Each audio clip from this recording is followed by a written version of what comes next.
Hello students, today we are going to study the next topic, that is consequences of French Revolution of class 9th first chapter.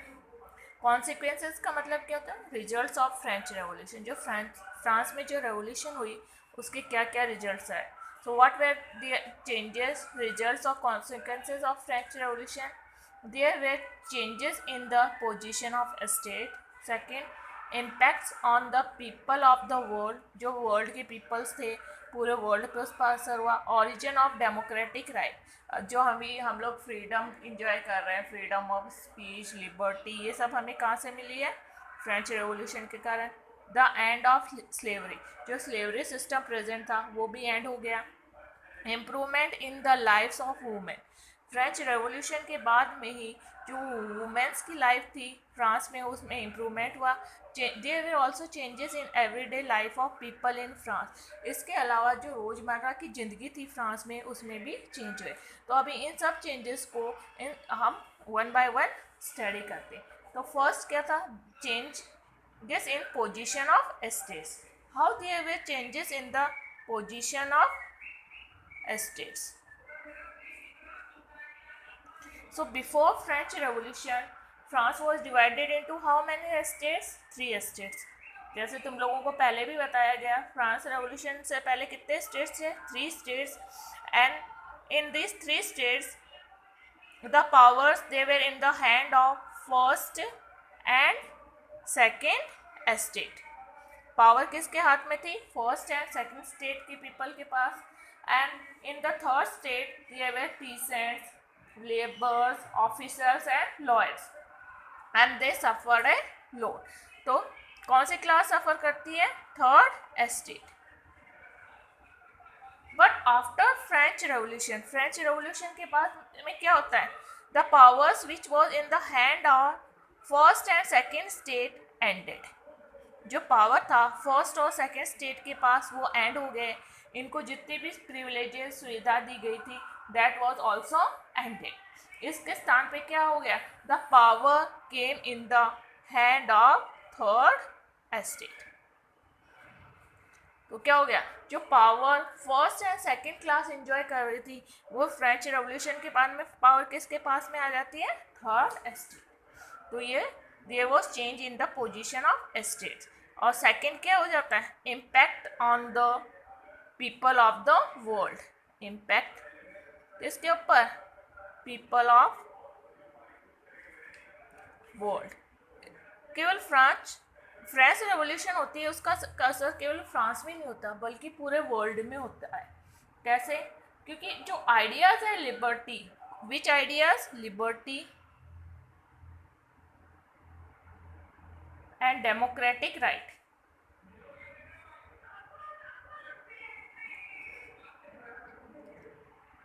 The यानी freedom and democratic rights के जो idea है that spread from the France to rest of the world during the 19th and 20th century. इसके अलावा जो federal system है वो ended. Feudal system which was present in the world that was also ended.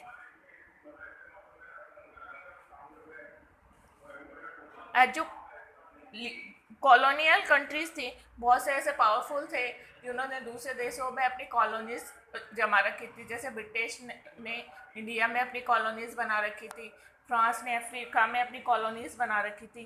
तो ये जो colonial countries होते हैं they got the inspiration from French revolution and they led the public to path of freedom.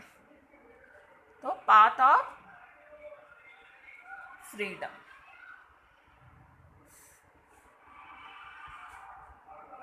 And India में भी जो part of freedom, इसके example कौन है? टीपू सुल्तान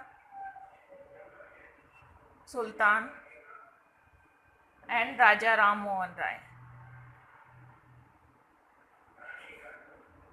राम मोहन राय. कैसा होता है? अभी वर्ल्ड पे असर हो गया. क्यों? Because the world they got the what they got the democratic right and the feeling of liberty from French Revolution, and it spread all over the world, पूरे किसमें, वर्ल्ड में फैल जाती है। In feudal system that was present in the world, feudal system जो world में present था वो प्रथा क्या हो जाती है, एंडेड हो जाता है। एंड जो पावरफुल कंट्रीज थी उन्होंने दूसरे देशों में अपनी कॉलोनीज बसा रखी थी और उनकी फ्रीडम छीन रखी थी। एंड जो लीडर्स होते हैं these colonial countries, they got idea and inspiration from French Revolution and it showed the path of freedom. And Tipu Sultan and Raja Ram Mohan Roy, they were Indian. They also inspired from the French Revolution and they fought for the freedom of India. और third क्या था, origin of democratic right, origin of democratic right, origin किसका origin होता है, democratic। At present, we are enjoying the democratic right. We are enjoying freedom of speech. We are enjoying freedom of press, right of liberty, right of vote. All these are gifted from French Revolution. Upon present time में जितने भी freedom enjoy कर रहे हैं, कौन कौन से, freedom of speech, freedom of press, freedom of security, freedom of expression, right of education, right to property, right to vote, right to divorce, right to liberty. These are only possible because of French Revolution. All these things we got after French Revolution. तो हम लोग क्या बोल सकते हैं, अभी जो भी हम लोग फ्रीडम एंजॉय कर रहे हैं वो किसकी देन है, फ्रेंच रेवोल्यूशन की। उसके बाद में क्या, the end of slavery. Slavery means दास प्रथा. The slavery system was present in the old rule of France. अब जो ओल्ड रूल था फ्रांस का उसमें क्या था, स्लेवरी सिस्टम थी, सिस्टम।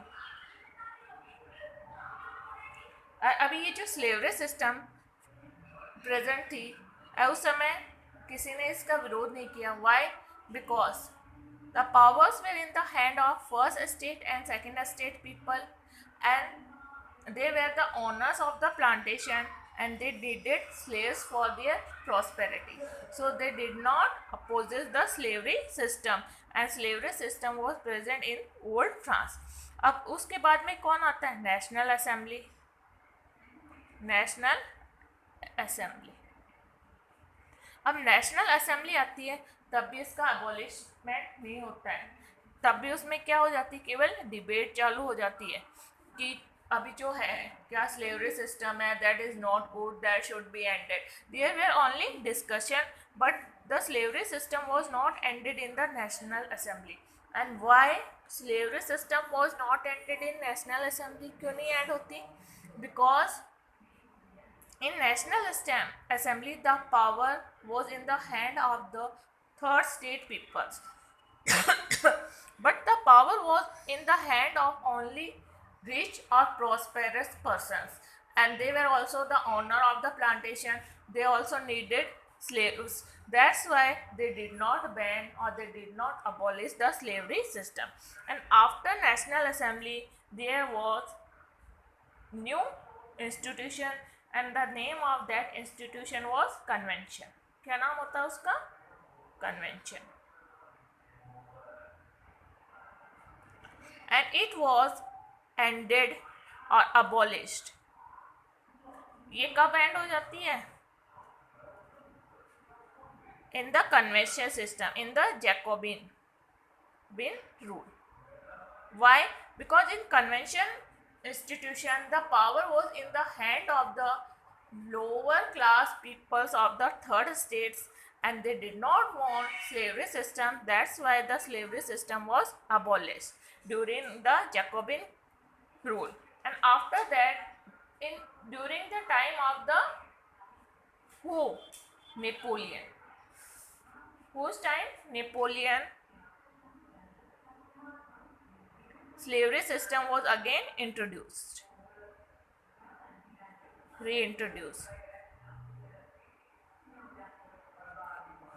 उसके बाद जब नेपोलियन आता है तो वापस से स्लेवरी सिस्टम चालू हो जाता है और finally slavery system was ended in French revolution in 1848।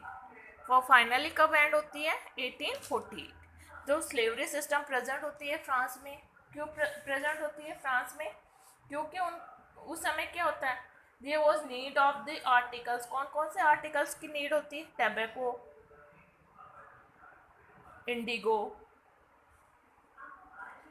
इन सब की नीड होती है इन द व्हाट। लेकिन क्या होता है, जो फ्रांस होती है उन्होंने अपनी कॉलोनीज वहाँ पे एस्टेब्लिश कर रखी है कंट्रीज में, अमेरिका लाइक में, but the farmers they did not want to go there. The European farmers, they did not go and work in the far off and unfamiliar lands. So there were shortage of the laborers in the plantation. तो उसके कारण क्या होता है, there was triangular slave trade. Triangular slave trade system चालू हो जाता है। कैसा? जैसे ये यूरोप है, यानी कौन सा है? फ्रांस। यहाँ पे अफ्रीका है, अमेरिका, अफ्रीका। अभी जो यूरोपियन कंट्रीज होती है उन्होंने अपनी यानी फ्रांस ने अपनी कॉलोनीज कहाँ पे एस्टेब्लिश कर रखी है? अमेरिका में। तो अमेरिका में क्या है? प्लांटेशन है, because the condition is suitable for the plantation of tobacco, indigo, sugar and coffee in the American colonies. But the European farmers, they did not want to go and work in the far off lands. तो फार of lands में वो work नहीं करना चाहते थे दूर, तो उनको क्या ज़रूरत पड़ी? स्लेव्स की ज़रूरत पड़ी। तो अब ये फ्रांस वाले स्लेव्स कहाँ से लाते थे? अफ्रीका से। तो अफ्रीका से स्लेव्स लाके वो कौन से सेंचुरी की बात है? 17th century. वो कौन से दो थे, कौन से पोर्ट से लाते थे वो स्लेव्स फ्रांस वाले? बोर्डियक्स एंड, तो वो Bordeaux and Nantes, it became the centre. किसका सेंटर हो गया? For the business of the slaves.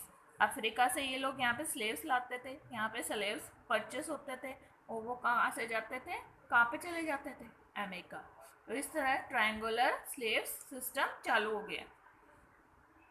इसके कारण क्या हो गया? ये जो Bordeaux and Nantes, they become very rich, बहुत ज़्यादा रिच हो गए ये लोग। अब ये स्लेवरी सिस्टम है वो एंड कैसे हुई? जब ओल्ड फ्रांस था उस समय भी स्लेवरी सिस्टम प्रेजेंट थी, लेकिन वहाँ पे किसका रोल था? First and second state people, and they did not want to end the slavery system because the owner of the plantation were only first and second state people.